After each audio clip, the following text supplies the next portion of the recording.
Number 8. Chrysler New Yorker. The Chrysler New Yorker entered 1973 as the largest production automobile in the American market. Its 440 cubic inch V8 delivered 220 horsepower through a torque flight automatic in a car that weighed more than 4,600 pounds and returned, in the driving conditions that American families actually used, approximately 10 miles per gallon.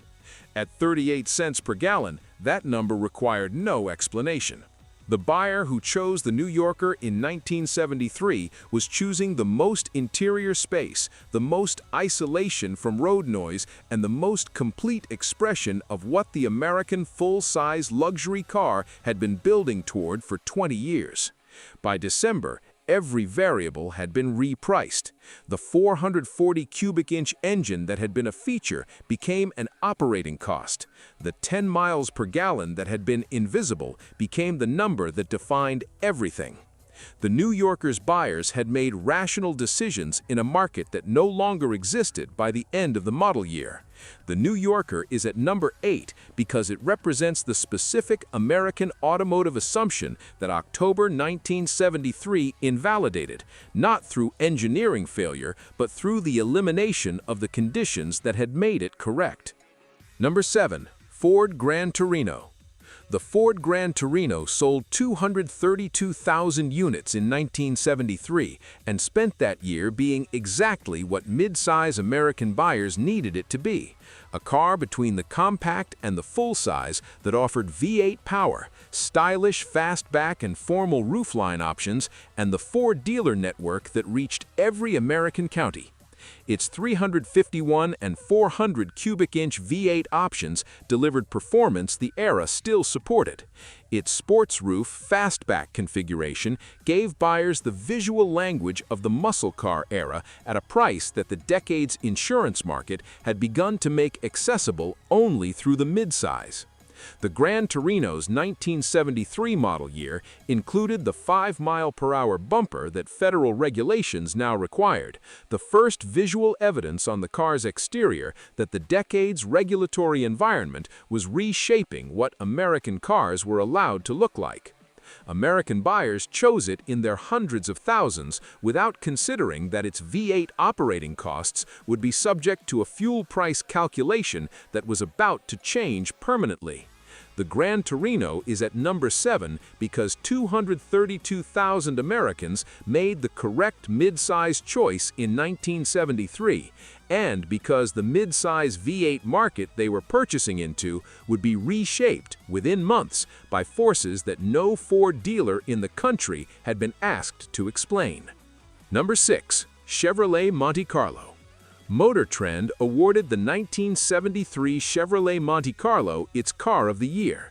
The recognition came for the Colonnade redesign that had given the Monte Carlo standard radial ply tires, revised shock absorbers, and the high caster steering geometry that Motor Trend's testers praised as European in its responsiveness. Chevrolet sold nearly 250,000 Monte Carlos in 1973, a new production record for the nameplate. Personal luxury at a Chevrolet price had found its peak year. The Monte Carlo's 350 cubic inch standard engine delivered performance consistent with its personal luxury positioning. Its formal roofline, its bucket seat interior, and its instrument panel communicated the specific aspiration that the Colonnade era had been designed to carry. The buyers who chose it in 1973 were purchasing the car that the automotive press had just endorsed and that Chevrolet's showrooms had just delivered in record numbers. The Monte Carlo is at number 6 because nearly 250,000 Americans chose the personal luxury Chevrolet in the year it was better than it had ever been, and because the car that Motor Trend selected and that buyers purchased in record numbers was chosen in the last year that the selection required no fuel economy calculation whatsoever. Number 5. Volkswagen Beetle. The Volkswagen Beetle sold 232,000 units in the United States in 1973 and had been selling in six-figure American volumes since the early 1960s. Detroit had spent most of that period arguing that the import market was a temporary condition, a passing preference among buyers who would return to domestic products once American manufacturers offered adequate small car alternatives. By 1973, with the Vega and the Pinto both on the market, the domestic small car alternative argument had been made. American buyers were still choosing the Beetle in the same numbers they had been choosing it for a decade. The Beetle's air-cooled engine produced no coolant-related failures because it had no coolant. Its fuel economy, approximately 27 miles per gallon at a time when the question was academic, would become the most relevant specification in its owner's manual within months of the October embargo. The buyers who chose a Beetle in 1973 were making a decision based on reliability documentation and fuel economy that the domestic compact market had not yet matched. The Beetle is at number 5 because its 232,000 buyers had already done the calculation the rest of the country would be forced to do in October, and because the car considered a curiosity for a decade was about to be confirmed. Number 4. Plymouth Duster. The Plymouth Duster sold 348,000 units in 1973, more than the Monte Carlo, more than the Gran Torino, and more than every other compact domestic car except the Ford Pinto. Its slant-six base engine returned fuel economy that the full-size American car could not approach. Its 340 cubic inch V8 option gave buyers who still wanted performance a credential the insurance market had begun to price out of the muscle car segment. Its A-body platform carried the Chrysler reliability record that mechanics across the country had been confirming in service records since 1963.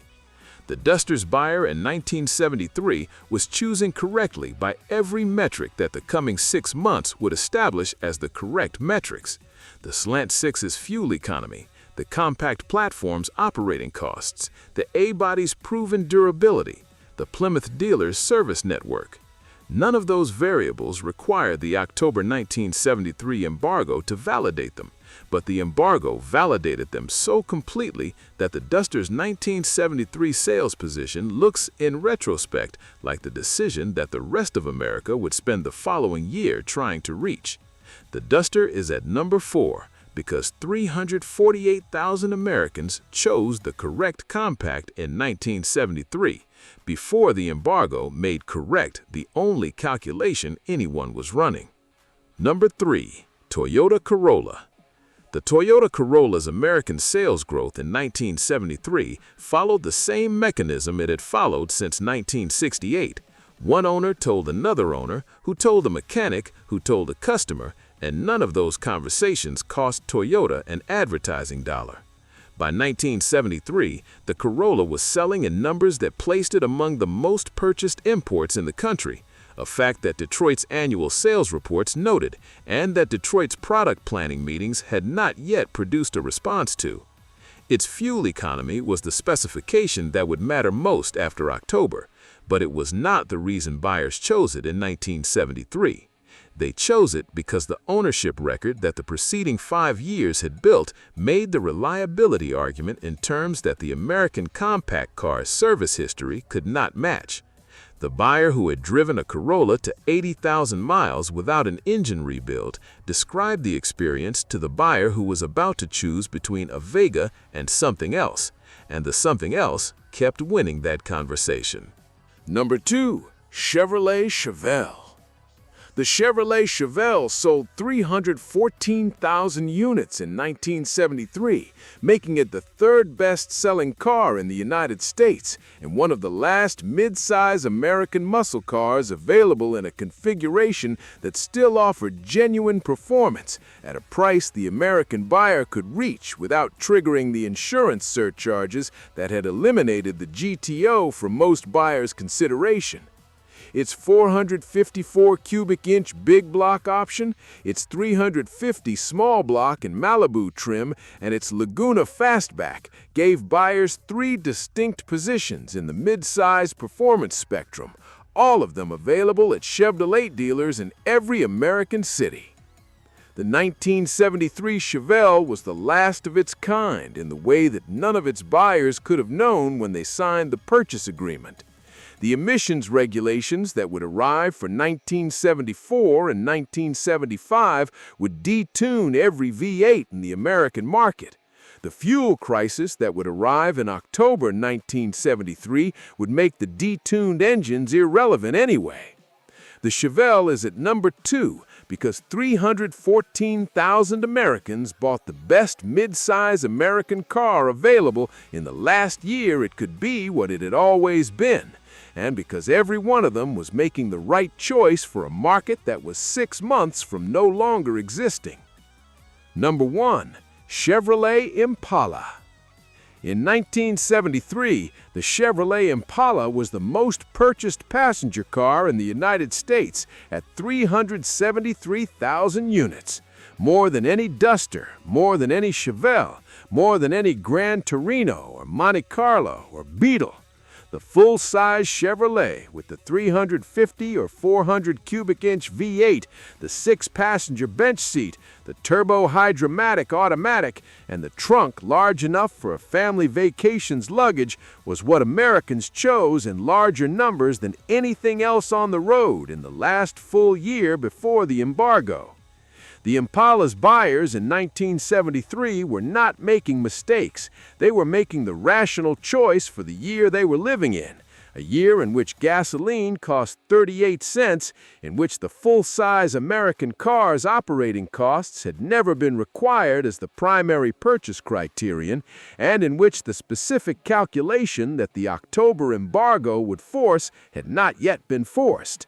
The Impala is at number 1 because 373,000 Americans made the most popular automotive decision in the country in 1973, and because every one of them made it in a year that would end with a different calculation, a different market, and a different America than the one they had been driving through when they signed the papers.